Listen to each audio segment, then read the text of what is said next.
PSP LCD Replacement. We used a iFixit PlayStation kit to make the repair easy.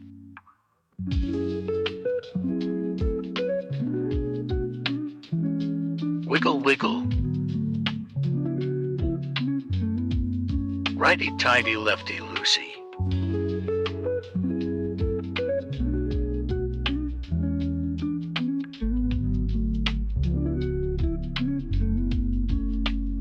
Okay, last one.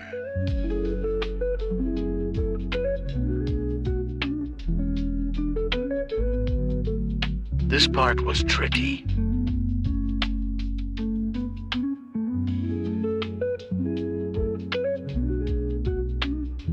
Dust, dust.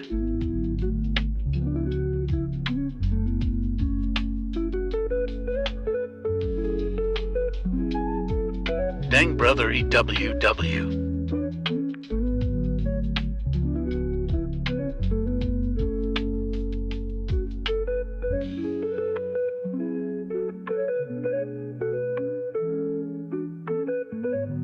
SEESHHHHH.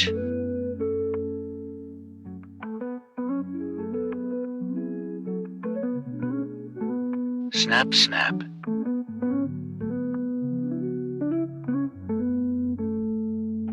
Mission complete.